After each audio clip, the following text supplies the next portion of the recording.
एक घर के बाहर ताला लगा रहता है, लेकिन उस ताले के अंदर कैद था ट्रिपल मर्डर का दिल दहला देने वाला राज।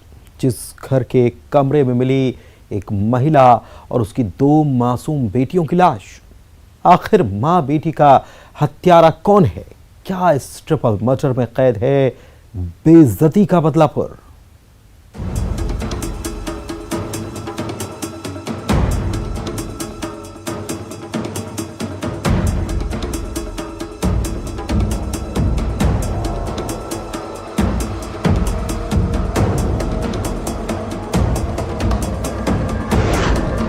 ताले में कैद ट्रिपल मर्डर की मिस्ट्री। बंद कमरे में मां बेटी की लाश।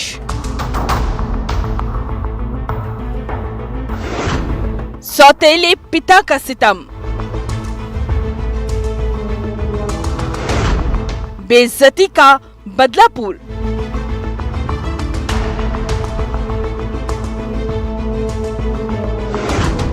मौत का राजीनामा। इस घर के बाहर ताला लगा है, लेकिन अंदर का राज खौफनाक है। जिस घर में ताले में कैद है ट्रिपल मर्डर की मिस्ट्री।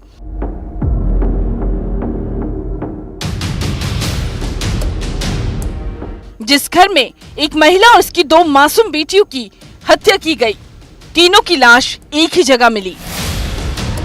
धार के खलगाट साला पुनर्वास में 30 साल की ललिता बाई, उसकी 2 बेटियों 7 साल की मासूम रानू और 3 साल की जानू की लाश मिली। खलगाट में जो थाना धामनोद का पार्ट है, उसमें साला पुनर्वास में जो सूचना मिली है, उससे एक महिला और 2 बच्चियों की लाश का मामला है। तो महिला का नाम ललिता बाई है और दोनों बच्चियां रानू और जानू 7 वर्ष और 3 वर्ष की है। माँ और दोनों बेटियां हैं। जिस घर में ट्रिपल मर्डर हुआ है वो कालू यादव का है। मृतिका ललिता बाई ने कालू से दूसरी शादी की थी। कालू की भी ये दूसरी शादी थी।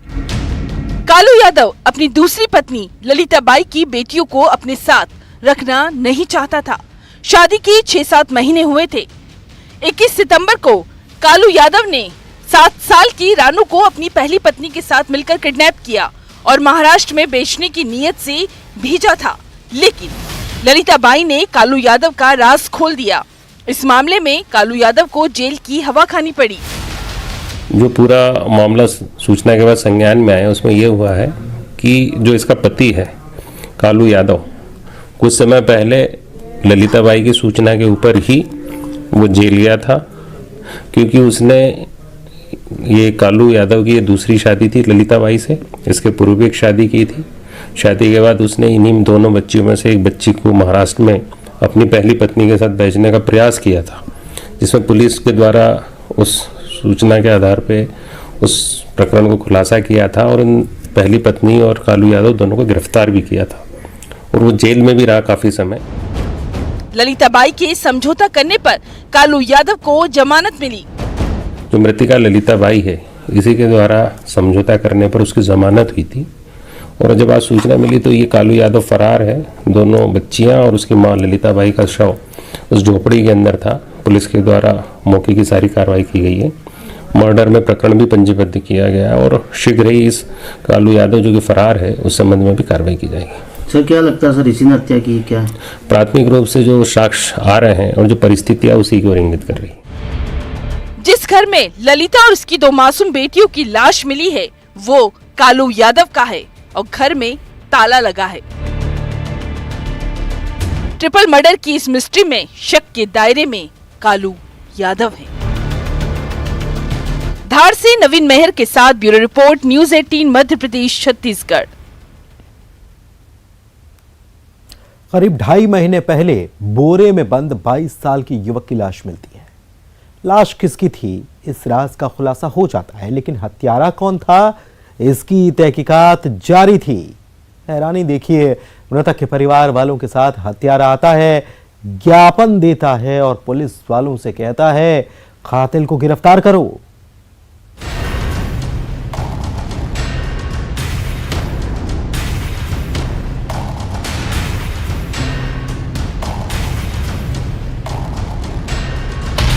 हथियार से नफरत का वार,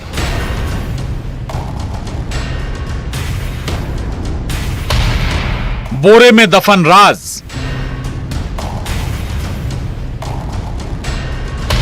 बोरे में बंद लाश, नंगे पैर में छुपा सुराग।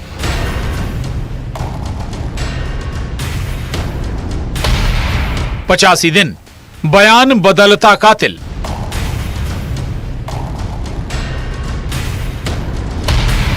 हत्यारा दे ज्ञापन, कातिल को गिरफ्तार करो।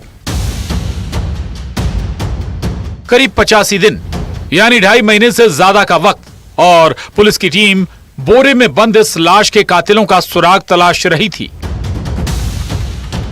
25 और 26 अगस्त की दरमियानी रात धारदार हथियार से हमला हुआ। चाकू से भी वार करके 22 साल के राजेश की हत्या कर दी गई और लाश को बोरे में छुपा दिया गया।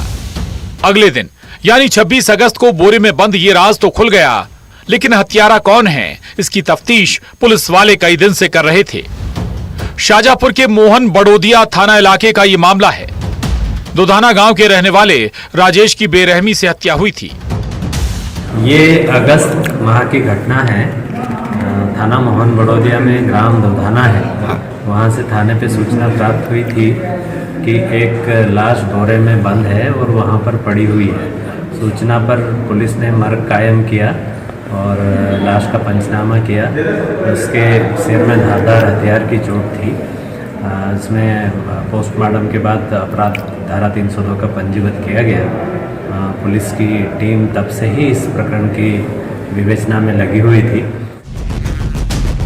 करीब 2.5 महीने से ये राज ही था, जिसमें मृतक के घर वाले पुलिस के पास आते और हत्यारे को गिरफ्तार करने की गुहार लगाते, ज्ञापन भी देते और ज्ञापन देने उसी भीड़ में हत्यारा भी आता, लेकिन पुलिस वाले उसे पहचान नहीं पाए। हत्या का प्रकरण था, अनसुलझा हुआ था, अज्ञात आरोपी थे। तो कई बार गांव के लोग और परिजन जो है हत्या के मामले को सुलझाने के लिए ज्ञापन देने के लिए आए हैं। उसमें साथ में ये जो आरोपी है वो भी आया।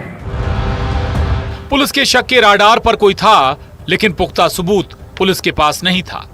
और फिर पुलिस वालों को गांव वालों से एक बात पता चली। आरोपी को पुलिस वालों ने बस इतना ही कहा, तुम्हें घर से निकलते किसी ने देख लिया था, और ये चाल काम कर गई। आरोपी टूट गया। पुलिस यही सोचती रही कि इसका कारण क्या रहा है। काफ़ी लोगों से पूछताछ की गई, जानकारियां हासिल की गई। कहीं ना कहीं संदेह की सुई शुरू से घूम रही थी इनके आसपास, लेकिन कोई ऐसा सुराग नहीं था जिसके कारण थोड़ा सा विलम्ब हुआ।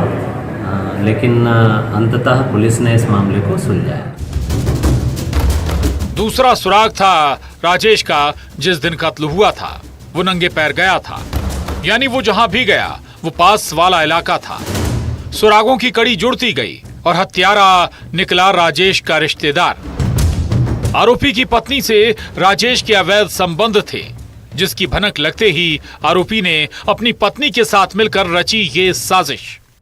अहम सुराग हाथ लगे जिस पर से इन्होंने काम किया और इसमें यह पाया गया कि जो मृतक है राजेश, उसके इलीगल रिलेशनशिप थे, जिसके कारण जो आरोपी है इस प्रकरण का, उसने रात्रि में इसको सिर में चोट पहुंचा के इसकी हत्या की है और इसमें इसकी पत्नी ने साथ दिया है।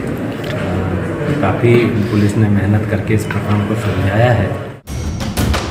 इस बोरे में दफन था रिश्तों से बेवफाई और रिश्तों के कत्ल का राज।